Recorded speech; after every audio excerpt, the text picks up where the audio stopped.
मज़ा आ गया अंदरून शहर के अंदर जेदा लस्सी वाले के बाद। जी दोस्तों, आ गया भाई मानिया मज़े मज़े के खाने पीने की वीडियो लेके आपके लिए। मैं अगर जाके वीडियो बना रहा हूँ, मैंने उसका रिव्यू भी कर दिया। अच्छा, मैं होता कौन हूँ? क्या मैं कोई एक्सपर्ट हूँ? क्या मैं किसी फूड अथॉरिटी का बंदा हूँ? क्या कोई मैं फूड इंस्पेक्टर हूँ? क्या मेरी कोई साइंटिफिक रिसर्च है फूड के ऊपर? दोस्तों, अगर तो मेरी ये रिसर्च है, मैं कोई अथॉरिटी हूँ, फिर तो मैं ऐसा क्लेम कर सकता हूँ। अगर मैंने उसको साइंटिफिक टूल्स के साथ उसको मेजर किया है, उसको चेक किया है, उसको दही को, तो इतने आलात आ गए ना, बट सब देखते हैं ना, वो चेक करते हैं, दूध चेक करते हैं, ये सही है गलत है। तो वो भी व्लॉगर थे, वो कोई ऐसे टूल्स लेके गए थे जिसके साथ उन्होंने उसको चेक किया कि इसके अंदर केमिकल है, तो ये तो बड़ी केमिकल वाली लस्सी बेचते हैं, ये तो लस्सी है भी नहीं। तो वो खैर कोई आलात लेके गए थे वहां पे। पहली बात तो ये मेरा सवाल है, अगर वो ये नहीं लेके गए, इसके बगैर ही उन्होंने एक एनालिसिस किया, तो मेरा ख्याल है ये बड़ा इमेच्योर एनालिसिस है। हाँ, आप ये कह सकते हैं यार आपको अच्छी नहीं लगी या अच्छी है, हाँ ये आप राय दे सकते हैं। आप ये राय नहीं दे सकते कि इसके अंदर केमिकल है। आपके पास तो ये भी अथॉरिटी नहीं है कि विदाउट परमिशन आप किसी की फूड पॉइंट पे जाके वीडियो बना सकें। हाँ, आप ये एनालिसिस कर सकते हैं कि इसके अंदर स्मेल आ रही है या नहीं आ रही, ये आपके पास हिस्सा है। फूड अथॉरिटी का कोई बंदा हो वो ये दावा कर सकता है, लेकिन वो भी वहां पे आलात लेकर जाए, साइंटिफिकली उसको चेक करे, फिर आप उसका एक एनालिसिस कर सकते हैं कि इसमें केमिकल है, अदरवाइज आप कर ही नहीं सकते यार। सज्जनों दे मित्रों, ਅੱਜ ਅਸੀਂ ਇੱਕ ਵਲੌਗ ਦੇਖਿਆ ਵੇ ਪੰਡਿਤ ਸਾਹਿਬ ਦਾ ਕੋਈ ਹੈ ਤੇ ਉਹਨਾਂ ਨੇ ਆਖਿਆ ਜਨਾਬ ਜਿਹਦੇ ਦੀ ਲੱਸੀ ਜਿਹੜੀ ਉਹ ਕੈਮੀਕਲ ਵਾਲੀ ਗਈ ਹੈ, ਸਹੀ ਨਹੀਂ ਗਈ, ਇਹ ਹੈ ਉਹ ਹੈ, ਮਿਲਾਵਟ ਵਾਲੀ ਗਈ ਹੈ। ਸਾਡੇ ਨਾਲ ਹੈ ਮਾਨੀ ਸਾਹਿਬ ਬੈਠੇ ਨੇ, ਕਿਉਂਕਿ ਅਸੀਂ ਵੀ ਅੰਦਰੋਂ ਲਾਹੌਰ ਦੇ ਰਹਿਣ ਵਾਲੇ ਹਾਂ ਤੇ ਸਾਨੂੰ ਹਰ ਉਸ ਫੂਡ ਪੁਆਇੰਟ ਦਾ ਪਤਾ ਹੈ ਜਿੱਥੇ ਬਿਹਤਰੀਨ ਚੀਜ਼ਾਂ ਵਿਕਦੀਆਂ ਨੇ, ਤੇ ਅਸੀਂ ਉੱਥੇ ਜਾ ਕੇ ਵਲੌਗ ਵੀ ਬਣਾਏ ਨੇ। ਤੇ ਮਾਨੀ ਸਾਹਿਬ ਤੁਸੀਂ ਦੱਸੋ ਤੁਹਾਡੀ ਕੀ ਰਾਏ ਹੈ ਇਸ ਬਾਰੇ ਚ ਕੀ ਹੋ ਰਿਹਾ ਹੈ ਕਿ ਕੀ ਹੋ ਰਿਹਾ ਹੈ? ਪੰਡਿਤ ਸਾਹਿਬ ਨੇ ਜਨਾਬ ਜਿਹਦਾ ਲੱਸੀ ਵਾਲੇ ਦੇ ਨਾਲ ਪੰਗਾ ਲੈ ਲਿਆ, क्या है जी? नहीं पंगे की बात नहीं, बट हम नहीं देखे, मेरी बात सुने, इल्जाम लाते हैं ना। ठीक है, वो उन्होंने एक बात की है कि मैंने भी वो दोस्तों एक्चुअली पॉडकास्ट सुना है, वो इतनी सी रील थी इस पॉडकास्ट की जो मेरी नज़र से गुजरी, और उसके अंदर उनकी कोई ऐसी बात चल रही थी कि शायद वो जो जेदा लस्सी वाला है वो अपनी दही के अंदर, लस्सी के अंदर केमिकल डालता है। वो जो लस्सी है उसको वो लस्सी भी नहीं कह रहे थे, वो कह रहे थे वो लस्सी नहीं है, वो एक्चुअली सिर्फ दही का झड़का होता है, उसमें दूध की तादाद भी बहुत कम होती है, कुछ ऐसी बातें वो कर रहे थे। क्योंकि दोस्तों जैसे आपको पता है कि पिछले 2-2.5 साल से फूड व्लॉगिंग हम लोग क्विट कर चुके हैं। उसकी वजह मैं अक्सर वीडियोस में बयान कर भी चुका हूँ, लेकिन आज बहुत रेलिवेंट है वो वजह भी आपके साथ शेयर करनी कि मैंने फूड व्लॉगिंग क्यों छोड़ी थी दोस्तों। और बट साहब मेरे साथ झगड़ भी रहे थे 2-2.5 साल पहले कि यार हमने नहीं छोड़नी, बड़ा अच्छा है ये, हम खानों की वीडियो बनाते हैं। मैंने कहा नहीं बट साहब, अब वो टाइम नहीं है फूड व्लॉगिंग करने वाला। और देखिए बट साहब, वो वक्त आ गया है और आज आपको जवाब मिल गया। और आपने खुद ही मुझसे सवाल किया है ये जेदा लस्सी वाले का, आपने हवाला देकर मुझे। दोस्तों आज मुझे भट्ट साहब पूछ रहे थे, मुझे बताएं कि आप भी बचपन से पी रहे हैं लस्सी, भट्ट साहब भी मेरे साथ पी रहे हैं बचपन से लस्सी, कि वो वाकई केमिकल डालता है भट्ट साहब? यही पूछ रहे हैं ना। और बहुत से जो दोस्त सोशल मीडिया के ऊपर भी आके कमेंट्स कर रहे हैं, डेफिनेटली एक कंट्रोवर्सी तो क्रिएट होती है ना, लोगों के जहन में एक बात तो आती है ना कि यार ये वाकई केमिकल तो नहीं डालता होगा, इतनी गाढ़ी लस्सी होती है।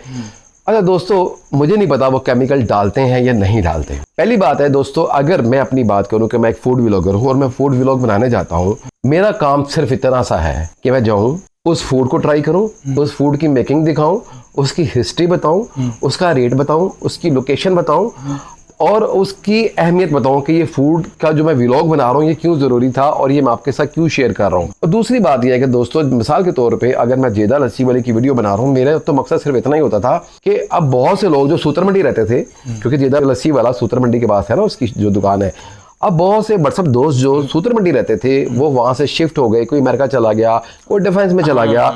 हमारा वीडियो बनाने का मकसद सिर्फ इतना सा होता था कि वो बंदा जो अगर अमेरिका चला गया है और वो जेदा लस्सी वाले की गली में रहता था, वो जब हमारी वीडियो देखेगा तो वो अपने आप को रिलेट कर पाएगा, उसको अपने बचपन की यादें याद आएंगी, उनको वो गलियां याद आएंगी, उसको जेदे की शक्ल याद आएगी, उसको वो मोहल्ला याद आएगा, उसको उस मोहल्ले की सर्दियां गर्मियां याद आएंगी दोस्तों। अच्छा दोस्तों, हमारा तो मकसद सिर्फ इतना सा होता था।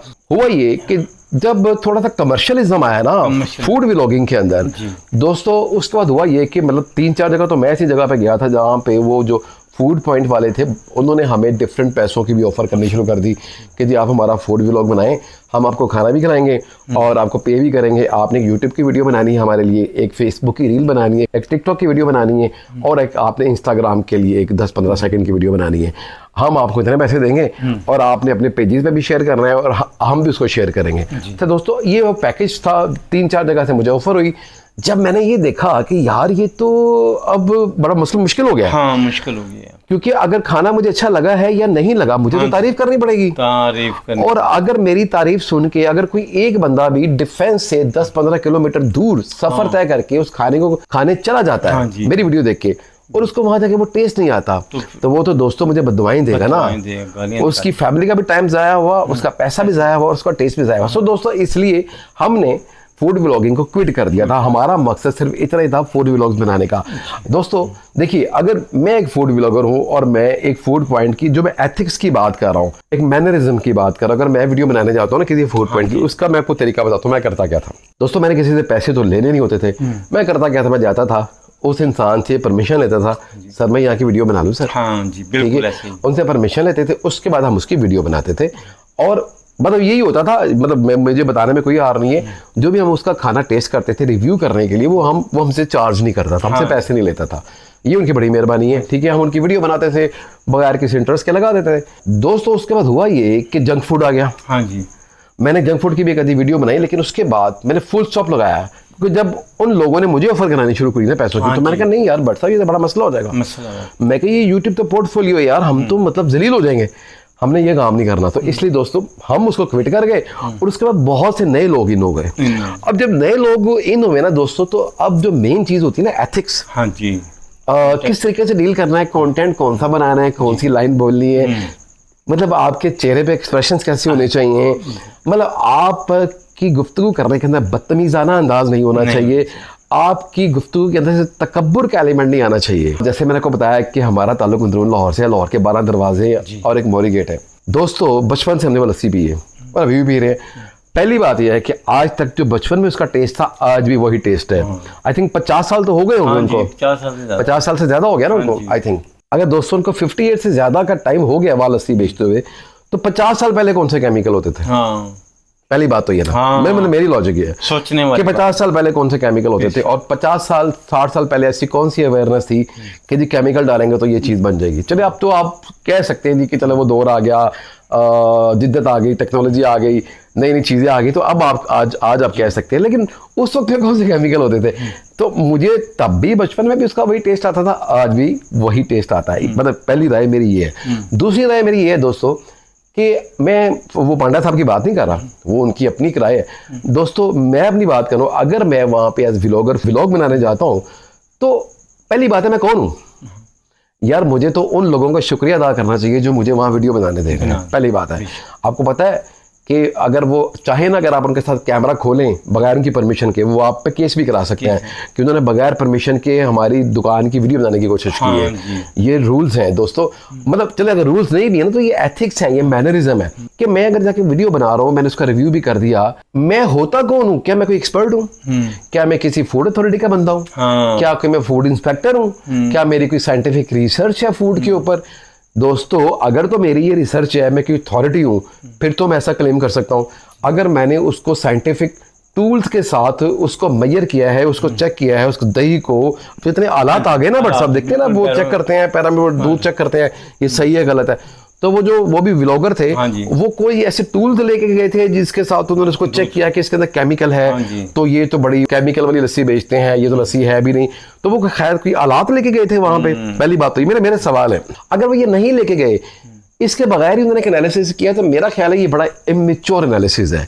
अगर ऐसी बात फूड अथॉरिटी वाले करते हैं ना, देखें भट्ट साहब, जो जिनका ये काम है, देखिए आप जो भी व्लॉगर हैं, आपका काम सिर्फ वीडियो बनाना है, लोगों तक कंटेंट पहुंचाना है, आप एनालिसिस नहीं कर सकते। हाँ आप ये कह सकते हैं यार आपको अच्छी नहीं लगी या अच्छी है, हाँ ये आप राय दे सकते हैं। आप ये राय नहीं दे सकते कि इसके अंदर केमिकल है। क्रिटिसाइज नहीं कर रहा, क्योंकि आप भी, क्योंकि हमारी फील्ड से ही है, नो डाउट आप आपकी रहनुमाई के लिए बात करें, आपने आगे भी काम करना है। अगर आपके अंदर थोड़ा सा जर्नलिज्म का एलिमेंट होता, आपको पता होता है कि जर्नलिज्म होती क्या है, वीडियो कंटेंट क्या होता है, तो आप ऐसी बात ख्वाब में भी ना सोचते। मुझे भट्ट साहब ये भी कह रहे थे कि वहां जाके वीडियो बनाते हैं हम। मैं कहा भट्ट साहब एक काम हम छोड़ चुके हैं, हमने नहीं करना।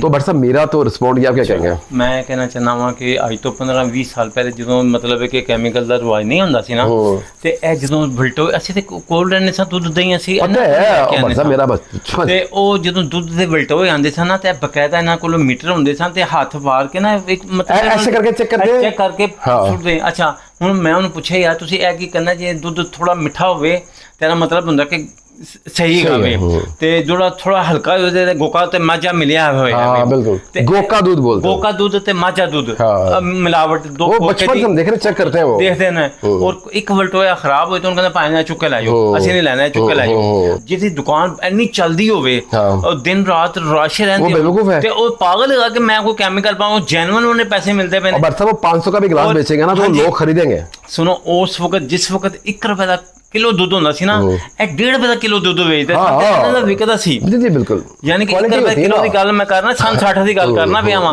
ਸੰਨ 60-65 ਦੀ ਗੱਲ ਹੈਗੀ ਉਸ ਵਕਤ। तो लिहाजा कुछ लोग ना अपने व्यूज़ लेना से, अपने आप ਨੂੰ ਅਨਫਰਾਦੀ ਮਸ਼ਹੂਰਤ ਹਾਸਲ ਕਰਨਾ ਸੀ ਨਾ, ਇਹੋ ਜਿਹੀ ਚੀਜ਼ ਮੂੰਹ ਚੋਂ ਕੱਢ ਦਿੰਦੇ ਨੇ, ਲੇਕਿਨ ਉਹਨਾਂ ਨੂੰ ਇਹ ਨਹੀਂ ਪਤਾ ਲੱਗਦਾ ਕਿ ਇਹ ਚੀਜ਼ ਸਾਡੀ ਟੈਂਪਰੇਰੀ ਸਾਨੂੰ ਲੋਕ ਦੇਖਣਗੇ, ਲੇਕਿਨ ਬਾਅਦ ਚੋਂ ਸਾਨੂੰ ਕਿੰਨੀ ਪ੍ਰੋਬਲਮ, ਕਿੰਨੀ ਮੁਸ਼ਕਲਾਂ ਪਰੇਸ਼ਾਨੀਆਂ ਪੈਦਾ ਹੋ ਜਾਣਗੀਆਂ। ਅਸੀਂ ਬੋਲ ਹੀ ਰਹੇ ਨੇ। ਉਹਨਾਂ ਨੇ ਇੱਕ ਮੈਂ ਹੋਰ ਦੇਖਿਆ ਵੀ ਉਹਨਾਂ ਦਾ ਵਲੌਗ, ਜਿਹਦੇ ਲੱਸੀਆਂ ਨੇ ਕਿਹਾ ਸੀ ਤੇ 1 ਕਰੋੜ ਰੁਪਏ ਦਾ ਹਰਜਾਨਾ ਪਾ ਦੇਣਾ, 10 करोड़ 10 ਪਤਾ ਨਹੀਂ 10 ਕਰੋੜ ਦਾ ਹਰਜਾਨਾ ਪਾ ਦੇਣਾ, ਪਤਾ ਨਹੀਂ ਇਹ ਗੱਲ ਸਹੀ ਹੈ ਜਾਂ ਗਲਤ। नहीं उन्होंने कहा है, मैंने देखा है। ਤੇ ਇਹ 10 ਕਰੋੜ ਦਾ ਨਾ ਹਰਜਾਨਾ ਪਾ ਦੇਣਾ। ਲਿਹਾਜ਼ਾ ਸਾਡੇ ਸਾਰੇ ਵਲੌਗ ਜਿਹੜੇ ਬਣਾਉਂਦੇ ਨੇ ਉਹਨਾਂ ਨੂੰ ਅਸੀਂ ਇਹ ਰਿਕੁਐਸਟ ਕਰਨੇ ਆ, ਯਾਰ ਇੱਕ ਕੰਮ ਨੂੰ ਨਾ ਪ੍ਰੋਫੈਸ਼ਨਲ ਸਮਝ ਕੇ ਔਰ ਇਹਨੂੰ ਆਪਣਾ ਜ਼ਿੰਮੇਦਾਰੀ ਸਮਝ ਕੇ ਕਰੋ। ਤੁਹਾਡਾ ਇੱਕ ਲਫ਼ਜ਼ ਨਿਕਲਿਆ ਸਾਰੀ ਉਮਰ ਉੱਥੇ ਰਿਕਾਰਡ ਹੋਇਆ ਨਾ ਤੁਸੀਂ ਉਹ ਲਫ਼ਜ਼ ਬਦਲ ਸਕਦੇ ਹੋ, ਨਾ ਹੀ ਉਹ ਤਬਦੀਲ ਹੋ ਸਕਦਾ ਵੇ, ਔਰ ਤੁਹਾਡੇ ਵਾਸਤੇ ਬੜੀ ਮੁਸ਼ਕਲ ਪਰੇਸ਼ਾਨੀਆਂ ਲਿਆ ਸਕਦਾ ਵੇ। ਆਉਣ ਵਾਲੇ ਜਿਹੜੇ ਵਲੌਗ ਨੇ ਨਾ, ਉਹ ਵੀ ਲੋਕੀ ਕਹਿੰਦੇ ਚਲੋ ਦਫਾ ਅਸੀਂ ਨਹੀਂ ਤੁਹਾਨੂੰ ਬਣਾਉਣ ਦਿੰਦੇ, ਚਲੋ ਤੁਸੀਂ ਤੇ ਸਾਡੀਆਂ ਫਿਲਮਾਂ ਬਣਾ ਕੇ ਲੈ ਜਾਓ। आपकी बात एक बढ़ाऊं आगे? एक मिनट, नाले साड़ी फिल्मां बनाते हो, नाले साड़ियां बदखोइयां करते हो। अच्छा, उन्होंने एक और बड़ी बात की थी, मैं उस पर भी बड़ा हैरान हो रहा था। वो कह रहे थे यार ये जो उनकी दही होती है ना जेदा लस्सी वाले की, ये बड़ी थिक होती है, ऐसे करो तो बिल्कुल हिलती भी नहीं, कुछ ऐसी बात वो कर रहे थे। वो कहते हैं वो जो दही होती है ना असल वाली, मतलब वो बहुत बड़ा क्लेम कर रहे थे। आई थिंक वो अंदरून लाहौर से ही है किसी जगह से। वो कह रहे कि यार जो दही होती है ना उसके अंदर हल्की सी खटास होती है। ठीक, अच्छा चलो ठीक है, ये बात आपकी समझ आती है, आपकी राय है, इसको लिया जा सकता है। ये कहना कि उसके अंदर केमिकल है, भाई ये बात तो हमें समझ नहीं आ रही। ना वो जो जेदा लस्सी वाला है वो हमारा कोई रिश्तेदार है, ना आप हमारे रिश्तेदार है। जो चीज गलत है वो गलत है। मेरा ख्याल है आपसे ये गलती हुई है, आपको एक्सक्यूज डेफिनेट करना चाहिए। अगर आपने मुस्तकबिल में भी ऐसी फूड व्लॉगिंग करनी है, अदरवाइज बट साहब वाली बात वही होगी कि आप जहां भी जाएंगे ना फिर लोग आपसे घबराएंगे, आपसे कतराएंगे। एक सब तो बड़ी गल उन्होंने कहा जी दही खटास है, ठीक है। दूसरी गल उन्होंने कहा दही बड़ा जमे है, बड़ा ਪਹਿਲੇ ਜ਼ਮਾਨੇ 'ਚ ਐਸਾ ਹੁੰਦਾ ਸੀ ਕਿ ਲੋਕਾਂ ਕੋਲ ਫਰੀਜ਼ਰ ਨਹੀਂ ਹੁੰਦੇ ਸਨ, ਤੇ ਬਰਸਾਤ ਦੇ ਮੌਸਮ ਵਿੱਚ ਨਾ ਜਿਹੜਾ ਬਰਸਾਤ ਹੁੰਦੀ ਉਹ ਦਹੀਂ ਨਾ ਖੱਟਾ ਹੋ ਜਾਂਦਾ ਸੀ।